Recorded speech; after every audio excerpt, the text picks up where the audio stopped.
Local production of today's edition of News 6 is made possible in part by a grant from the Toledo Edison Educational Services Program.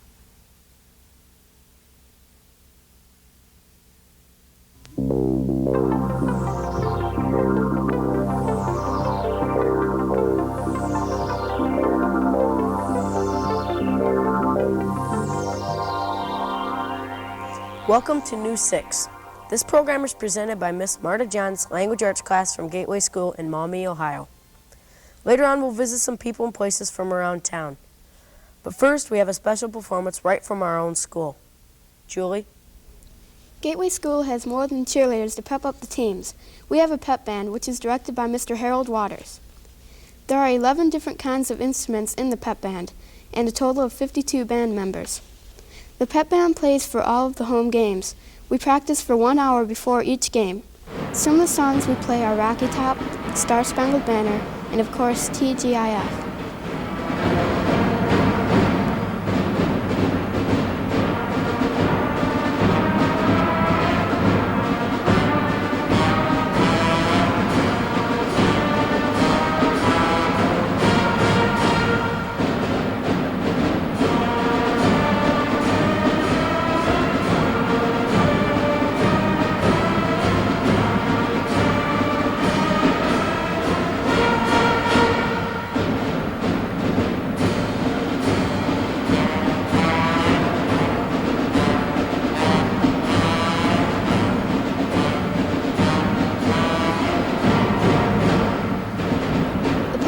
Really a lot of fun, and we hope that we are a help to our team and our school spirit.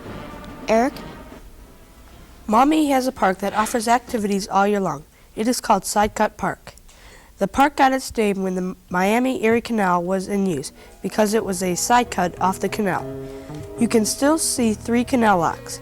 These were used to raise or lower the canal boats 10 feet. The park offers many activities within its 300 acres. There are historic sites such as the canals. There are ponds for fishing and ice skating. There are ball fields, picnic areas, and playground equipment. You can also learn about the nature at Sidecut Park. Trees have been labeled so that you can learn about them as you walk along the paths. The most common animals are chipmunks, red-and fox squirrels, turtles, opossum, and raccoons. There aren't any dangerous snakes in the park because most of them died out many years ago. Although floods from the Maumee River sometimes tear apart the park, the Metro Park Service Rangers really do a good job getting it back in shape. Charlotte? Safety City is an educational program that teaches preschool children about city safety practices. The 2-week program takes place during the summer. Safety City is really a miniature city, complete with streetlights, crosswalks, city buildings, houses, and a railroad crossing. When the program is completed, each child is awarded a certificate of merit. News 6 visited Safety City where Officer Mark Harbauer talked with Ruth Pitson.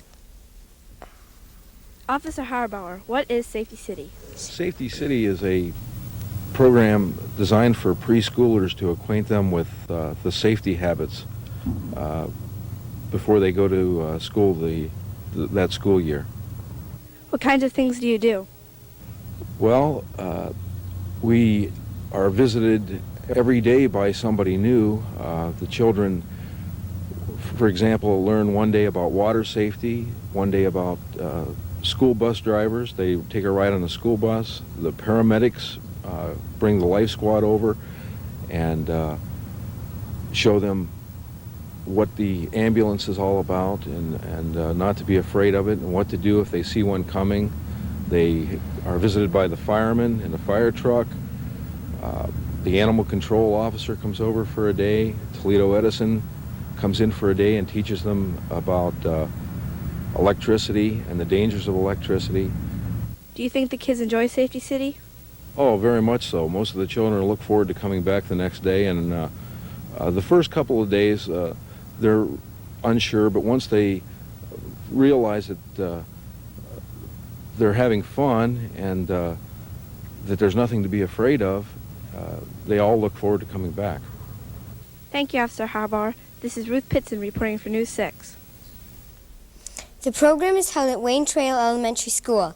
It's a great way for children to learn about safety and to meet new friends. Betsy? History is not dead. It is alive and flourishing at the Wolcott House Museum in Maumee. This museum is unusual because it is a complex of buildings based on New England lifestyles of the 1800s. The Wolcott House was built in 1827 by James and Mary Wolcott. The Wolcotts were prominent in business and community activities. Mr. Wolcott dealt in things such as groceries and hardware and was involved in shipping. He also served as a Lucas County judge and as mayor of Maumee. Mary Wells Wolcott was the granddaughter of the Miami Indian chief Little Turtle. She remained sympathetic towards the Indians in Maumee. At night, the Wolcotts would sneak Indians into the basement to provide food and shelter. Behind the Wolcott house, there's a pioneer log cabin. There's also a depot which was built in 1880. The gift shop is a Greek revival home, and the Saltbox farmhouse was built in 1841. The museum will open again in April. Public tours are available on Wednesday through Sunday from 1 to 4 p.m. Group tours are available by appointment. Derek? Wouldn't you love to be Casey Jones for just 1 hour? Mr. Val Bragg has spent the better part of his life doing just that. He has a 1 1/2-inch scale railroad at his home near Monclova. Mr. Bragg builds beautiful railroad replicas from scratch. He and friends get together in the summertime to run the rails at his Anthony Wayne Railroad. News 6 visited the railroad where Mr. Bragg talked with Jason Steinhurst.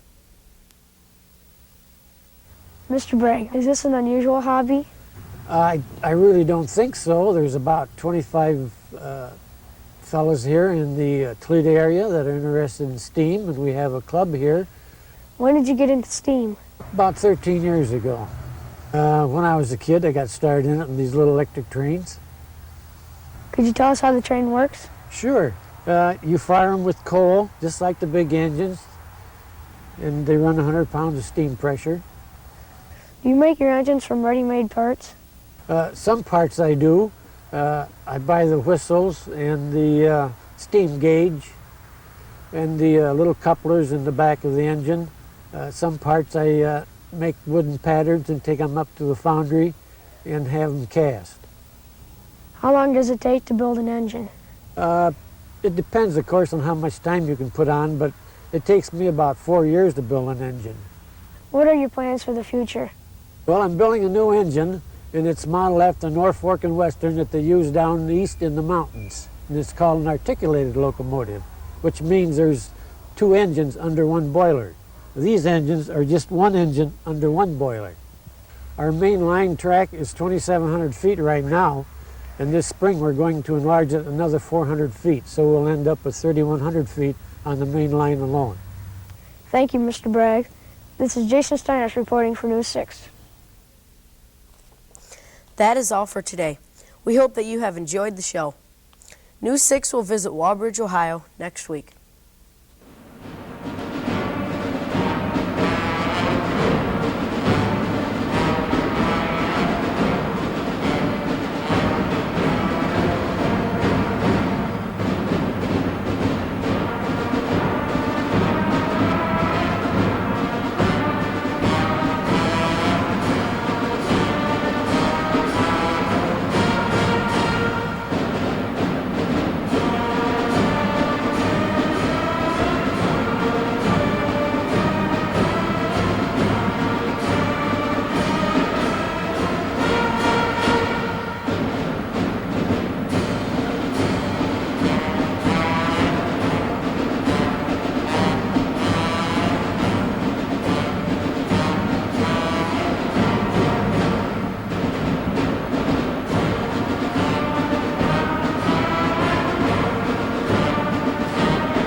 Local production of today's edition of News 6 is made possible in part by a grant from the Toledo Edison Educational Services Program.